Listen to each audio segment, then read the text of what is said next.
Dulu saya hafal itu ada 147 atau 48 pasal dan perikop. Karena sekarang ini sudah umur dan mungkin tidak lagi membaca keterusan-terusan karena umur, akhirnya sekarang ini hanya 90 atau 91 pasal dan perikop yang saya simpan di memori saya. Tanpa saya baca Alkitab. Hebat, Murtadin Andreas Burhanuddin dijuluki Alkitab berjalan. Sebelumnya, mari kita menyimak dan menyaksikan penjelasan berikut ini. Dulu waktu saya muda, saya hafal Bible ini. Saya tidak mencari pasal-pasal yang pendek, perikop-perikop yang pendek. Saya mencari pasal-pasal yang panjang, ayatnya 15 ke atas, perikop yang 15 ke atas. Dulu saya hafal itu ada 147 atau 48 pasal dan perikop. Karena sekarang ini sudah umur dan mungkin tidak lagi membaca keterusan-terusan karena umur, akhirnya sekarang ini hanya 90 atau 91 pasal dan perikop yang saya simpan di memori saya. Tanpa saya baca Alkitab. Jadi saya adalah hamba Tuhan yang memang membaca Alkitab. Saking bacanya setiap hari ya jadi hafal. Makanya tidak salah kalau disebut Alkitab berjalan ya. Iya, jadi Alkitab berjalan. Jadi saya baca terus menerus saya baca. Baik Bapak Ibu Saudara, tadi kita sudah menyimak sekaligus mendengarkan dan memperhatikan pernyataan singkat, jelas, padat dari hambanya Pendeta Andreas Burhanuddin. Beliau sebelumnya bukan beragama Kristen. Beliau meninggalkan agama dan keyakinannya yang lama dan sekarang menjadi seorang hamba Tuhan, bahkan menjadi seorang pendeta yang begitu gigih dan getol untuk menyaksikan segala karya dan perbuatan Tuhan dan juga untuk memberitakan Injil Kristus di berbagai peluang dan kesempatan yang ada. Bapak Ibu Saudara dikasihi Tuhan, beliau berkata, sejak terbuka percaya menerima Yesus sebagai Tuhan Juru Selamat oleh karena karya Roh Kudus, sehingga pada akhirnya beralih keyakinan dari agamanya yang lama menjadi seorang Kristen. Detik di saat beliau menjadi seorang Kristen, beliau adalah seorang yang begitu gigih, getol, antusias, bersemangat, dan rajin untuk membaca Alkitab setiap hari. Bahkan itu bersifat kontinu, berkesinambungan, bukan sporadis, bukan sewaktu-waktu, bukan hanya dalam saat-saat tertentu yang hanya bisa dihitung jari, Bapak Ibu Saudara. Dan saya sangat salut dengan apa yang beliau sampaikan tadi. Beliau hafal banyak ayat-ayat Alkitab. Bahkan kesaksian beliau menegaskan, dulu di masa beliau masih muda, beliau bisa menghafal 147 sampai 148 pasal yang ada dalam Alkitab. Saya pikir ini merupakan sesuatu yang sangat luar biasa, Bapak Ibu Saudara. Bahkan ketika beliau sudah bertambah usia, bertambah umur, tentunya daya ingatan beliau akan firman Tuhan yang mengalami pengurangan atau penurunan. Tetapi sampai pada saat ini beliau masih bisa bersaksi dengan antusias dan bersemangat. sekitar 90 sampai 91 pasal beliau masih hafal. Ini sesuatu yang sangat luar biasa. Saya pikir Bapak Ibu Saudara, hal ini tidak bisa lepas dari penghayatan dan pengalaman beliau ketika masih berada di agama dan keyakinannya yang lama. Kita tahu bersama bahwa memang ada banyak yang bisa menghafal ayat-ayat kitab suci mereka. Dan ini merupakan satu keunikan yang dimiliki oleh orang-orang di luar Kristen. Tetapi saya tidak mau sedang mengatakan ketika orang hafal kata demi kalimat dalam bahasa asli bukan menjadi sebuah ukuran dan takaran.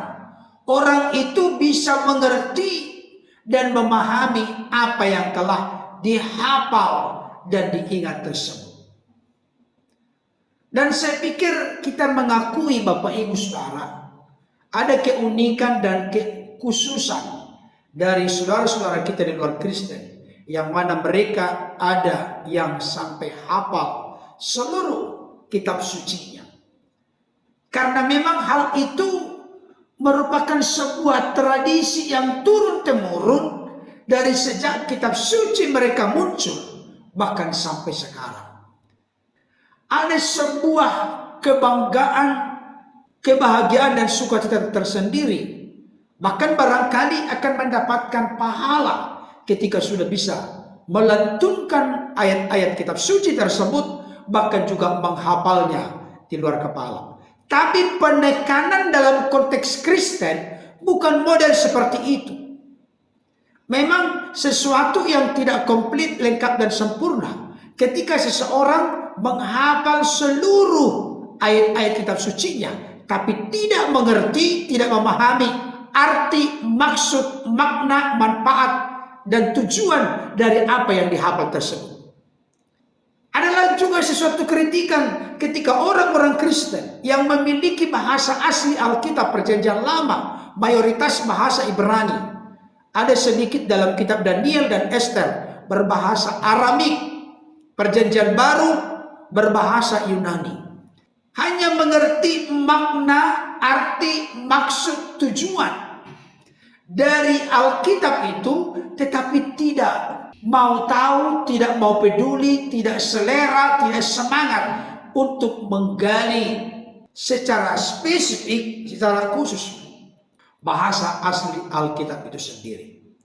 Jadi ada kelebihan, ada kekurangan. Sangat miris memang kalau orang hafal tapi tidak mengerti. Tapi sangat miris juga kalau orang mengerti, memahami hanya dari terjemahan tanpa perlu mengerti, memahami bahasa aslinya.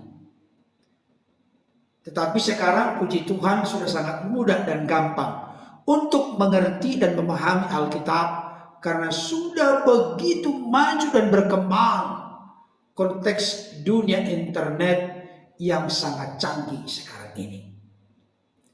Saudara dikasih oleh Tuhan, saya secara pribadi mengacungi jempol kepada hambanya Murtadin Pendeta Andreas Burhanuddin sampai dijuluki Alkitab berjalan.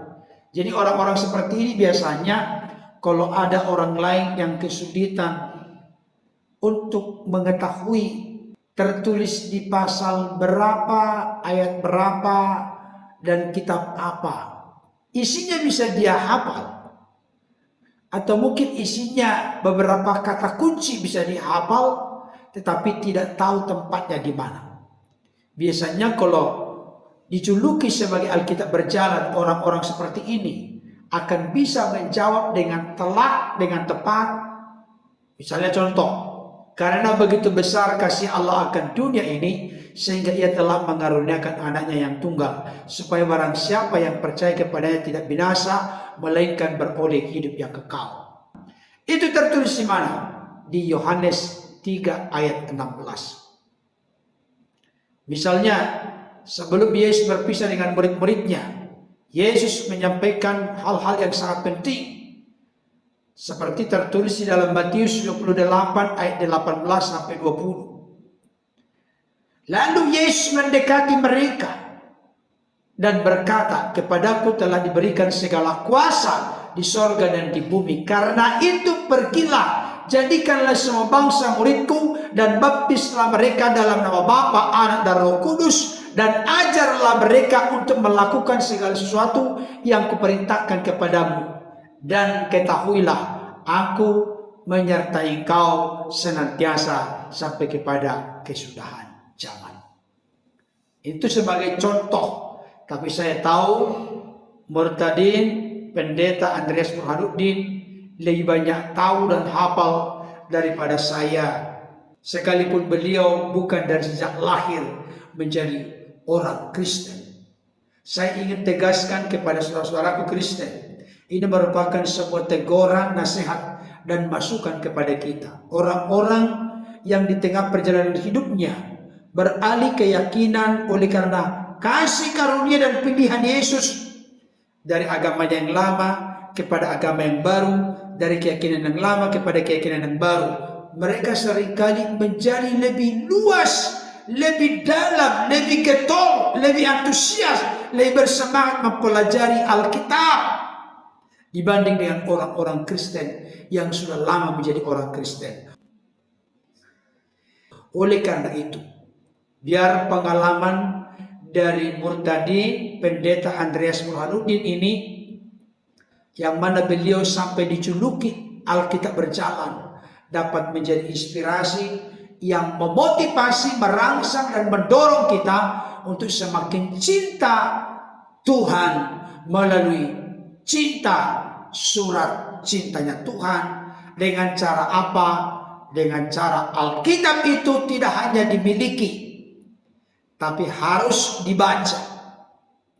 Tidak hanya dibaca, tetapi harus direnungkan dalam-dalam di dalam hati dan pikiran. Tidak cukup hanya direnungkan, tapi diizinkan berbicara Alkitab itu oleh karya Roh Kudus, sehingga meneguhkan, mengokohkan, menguatkan, mencerahkan kita. Bahkan Alkitab itu juga tidak cukup hanya diizinkan berbicara, tapi juga Alkitab itu dipercayai. Tidak cukup hanya dipercayai, tapi juga Alkitab itu perlu dilakukan, dipatuhi, ditaati.